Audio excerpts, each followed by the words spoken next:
ಎಲ್ಲರಿಗೂ ನಮಸ್ಕಾರ. ನನ್ನ ಹೊಸ ವೀಡಿಯೋಗೆ ಸ್ವಾಗತ. ತೋಟ ಕೊಚ್ಚೋ ಕೆಲಸ ಎಲ್ಲ ನೆನ್ನೆಗೆ ಮುಗಿಯುತ್ತೆ ಅಂದ್ಕೊಂಡಿದ್ದೆ. ಇನ್ನೂ ಇವತ್ತು ಮಧ್ಯಾಹ್ನದವರೆಗೂ ಐತೆ. ಫುಲ್ ಇಲ್ಲಿ ಗೆರೆ ಸೈಡೆಲ್ಲ ಕೊಚ್ಚಿ ಕ್ಲಿಯರ್ ಆಗೈತೆ. ಇಲ್ಲೊಂದಿಷ್ಟು, ಅಲ್ಲಿ ಮೇಲೊಂದು ಸ್ವಲ್ಪ ಆದರೆ ತಿನ್ನ ಕೆಲಸ ಮುಗೀತು. ಇವಾಗ ಇಲ್ಲಿರೋ ಈ ಜಿಗ್ಗನ್ನ ಫುಲ್ಲು ಕೊಚ್ಚಿ ಕ್ಲಿಯರ್ ಮಾಡಬೇಕು. ಇದೇನು ಜಾಸ್ತಿ ಇಲ್ಲ, ಅವರೆಲ್ಲ ಫುಲ್ಲು ಮಲ್ಕೊಬಿಟ್ಟಿದ್ದಾವಲ್ಲ, ಹಂಗಾಗೊಂದು ಸ್ವಲ್ಪ ಕಷ್ಟ ಅಷ್ಟೇ. ಇವಾಗ ಇದನ್ನು ಮುಗಿಸಿ ಮತ್ತೆ ಇನ್ನೊಂದಷ್ಟು ಗಿಡಗಳಿದ್ದಾವೆ, ಸಿಹಿ ಬದನೆಕಾಯಿ ಎಲ್ಲ ಇವತ್ತು ನಡಬೇಕು. ಆ ಕೆಲ್ಸಕ್ಕೆ ಹೋಗೋಣ. ಫಸ್ಟ್ ಇದನ್ನು ಬೇಗ ಮುಗಿಸ್ಕೊಬಿಡೋಣ. ಅಂತೂ ಒಂದು ವಾರ ಕೆಲಸ ಮಾಡಿದ್ದಕ್ಕೆ ಇವತ್ತಿಗೆ ತೋಟದ ಕೆಲಸ ಎಲ್ಲ ಮುಗೀತು. ಕೊಚ್ಚಿ ಫುಲ್ ಇವತ್ತು ಅಲ್ಲಿಂದ ಅಲ್ಲಿವರೆಗೆ ಇದ್ದಿದ್ದೆಲ್ಲ ಮುಗಿಸ್ದೆ. ಏನಿದ್ರೆ ಈ ತೋಟಕ್ಕೆ ಗಿಡ ಹಾಕೋದಷ್ಟೇ ಕೆಲಸ.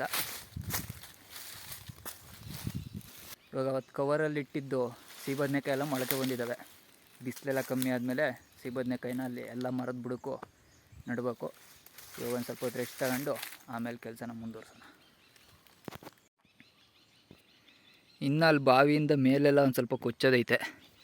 ಅದು ಬೌಂಡ್ರಿ ಎಲ್ಲಿವರೆಗೆ ಐತೆ ಅಂತ ನನಗೆ ಗೊತ್ತಿಲ್ಲ. ಹಂಗಾಗಿ ನಮ್ಮಪ್ಪ ಒಂದು ತೋರ್ಸೋ ಗಂಟ ಅದನ್ನು ಮುಟ್ಟಕ್ಕೆ ಹೋಗಿರಲ್ಲ. ಸದ್ಯಕ್ಕೆ ಮನೆ ಕಡೆ ಹೋಗೋಣ.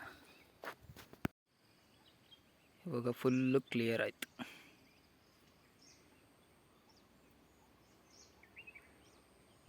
ಅಲ್ಲೆಲ್ಲ ಮುಗೀತು ಅನ್ನೋ ಜೋಶಲ್ಲಿ ಇಲ್ಲಿ ಮನೆ ಮುಂದೆ ಇರೋದೇ ಮರ್ತೋಗ್ಬಿಟ್ಟೈತೆ.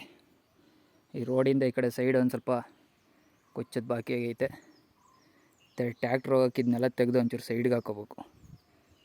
ಇದೇನೋ ಒಂದು ಅರ್ಧ ಗಂಟೆ ಕೆಲಸ ಆಗುತ್ತೆ. ಫಸ್ಟ್ ಇದನ್ನು ಮುಗಿಸ್ಬಿಡೋಣ. ಊಟ ಎಲ್ಲ ಮುಗಿಸಾಯಿತು. ಈಗ ಹಸಿ ಬದನೆಕಾಯಿ ಗಿಡ ನೆಡೋದಕ್ಕೆ ಹೋಗೋಣ. ಇಲ್ಲಿ ರೆಡಿ ಆಗಿದ್ದಾವೆ. ಓಪನ್ ಮಾಡಿ ತೋರಿಸ್ತೀನಿ ಏನೇನು ಕತೆ ಆಗಿದೆ ಅಂತ. ಇವಾಗ ಓಪನ್ ಮಾಡಿ ನೋಡೋಣ. ಮೊನ್ನೆ ನೋಡಿದ್ದೆ, ಫುಲ್ಲು ಒಳಗಡೆ ಎಲ್ಲ ನೀರು ನಿಂತೋಗ್ಬಿಡೈತೆ. ಇಲ್ಲಿ ಮೊಳಕೆ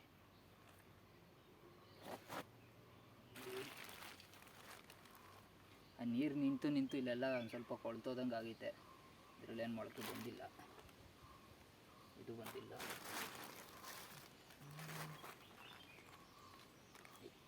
ಇವೆರಡರಲ್ಲಿ ಮೊಳಕೆ ಬಂದೈತೆ.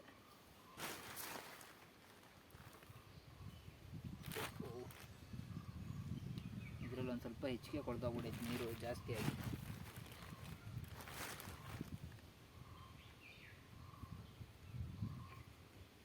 ಇದ್ರಲ್ಲಿ ಪರವಾಗಿಲ್ಲ, ಇದು ಆಚೆ ಬಂದೈತೆ. ಫಸ್ಟ್ ತಗೋಗಿ ನಟ್ಬಿಡೋಣ, ಇಲ್ಲಾಂದ್ರೆ ಇಲ್ಲೇ ಇದ್ದರೆ ಫುಲ್ ಕೊಳ್ತೋಗ್ಬಿಡ್ತು. ನೀರು ಒಂದು ಸ್ವಲ್ಪ ಜಾಸ್ತಿ ಆಯಿತು ಹಂಗಾಗಿ. ಇಲ್ಲಿ ಹೀರೆಕಾಯಿ ಗಿಡಗಳು ಮಾತ್ರ ಭರ್ಜರಿಯಾಗಿ ಚೆನ್ನಾಗಿ ಬೆಳೀತಾ ಇದ್ದಾವೆ. ಏನೊಂದು 4 ದಿನ ಬಿಟ್ಟು ತಗೊಂಡೋಗಿ ಬೇರೆ ಕಡೆ ಹಾಕಬೇಕು, ಶಿಫ್ಟ್ ಮಾಡಬೇಕು ಇಲ್ಲಿಂದ. ಈಗ ಸದ್ಯಕ್ಕೆ ಹಸಿ ಬದನೆಕಾಯಿ ನೆಡಕ್ಕೆ ಹೋಗೋಣ.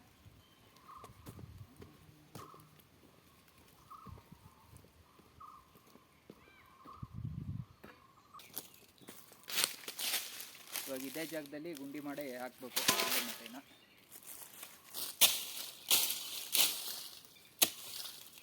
ಅದು ತುಂಬ ದೊಡ್ಡದಾಗಿ ಬೆಳೆಯೋದು ಅಂದರೆ ಚಕ್ರದಕ್ಕಿಂತ ಮರಕ್ಕೆ ಹಬ್ಸೋದು ಒಳ್ಳೆಯದು ಅಂತ ಮರಕ್ಕೆ ಹಬ್ಬಿಸ್ತಾ ಇದ್ದೀನಿ.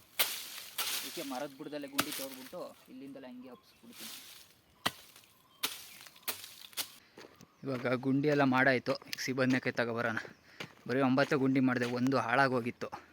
ಅದನ್ನು ಬಿಸಾಕಿ ಇನ್ನು 9 ಮಾತ್ರ ಉಳಿಸ್ಕೊಂಡಿದ್ದೀನಿ.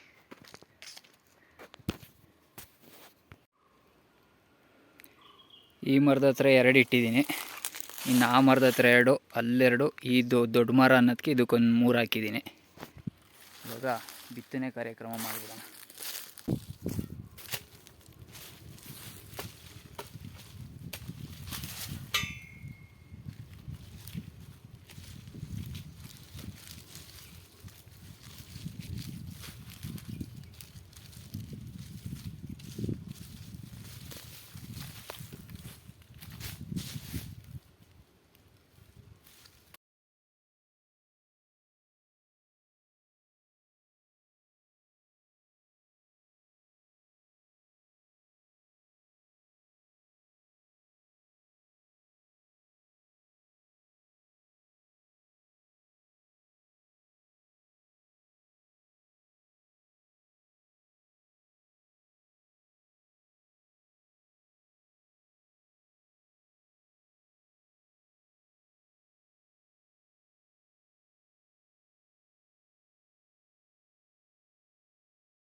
ಇವಾಗ ಅವಕ್ಕೆಲ್ಲ ಒಂದು ರೌಂಡ್ ನೀರು ಇದ್ದರೆ ಇವತ್ತಿನ ಕೆಲಸ ಮುಗ್ದಂಗೆ.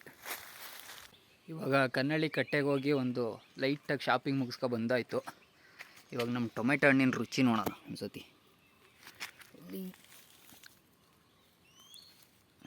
ಫುಲ್ಲು ಹಣ್ಣಾಗಿ ಹೋಗ್ಬಿಟ್ಟೈತೆ ನೋಡಿ, ಬಣ್ಣ ಯಾವ ಮಟ್ಟಗೈತೆ. ಇಲ್ಲಿ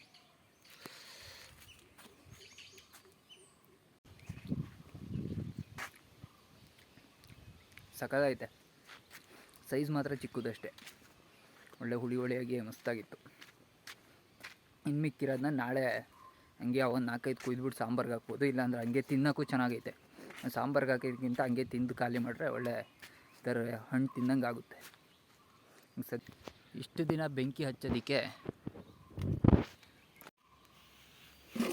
ಡೀಸಲ್ಲು, ಟಿನ್ನರು, ಪೆಟ್ರೋಲು ಬಳಸ್ತಿದ್ದೆ. ಈಗ ಇವೆಲ್ಲ ಖಾಲಿಯಾಗಿದ್ದಾವೆ.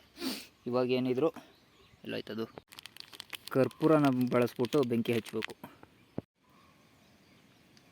ಕರ್ಪೂರನ ಹಿಂಗೆ ಇಟ್ಬಿಟ್ಟು ಅದ್ರ ಮೇಲೆ ಕಡ್ಡಿನ ಈ ಥರ ಜೋಡಿಸಿ ಲಡಿಯಿಂದ ಬೆಂಕಿ ಕೊಡೋದು.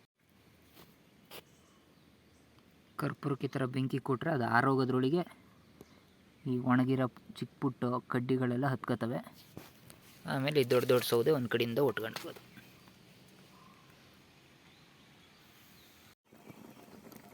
ಇವಾಗ ಬೆಂಕಿ ಈ ಮಟ್ಟಿಗೆ ಹತ್ತೈತೆ, ಸಾಂಬಾರು ಆಗ್ತೈತೆ.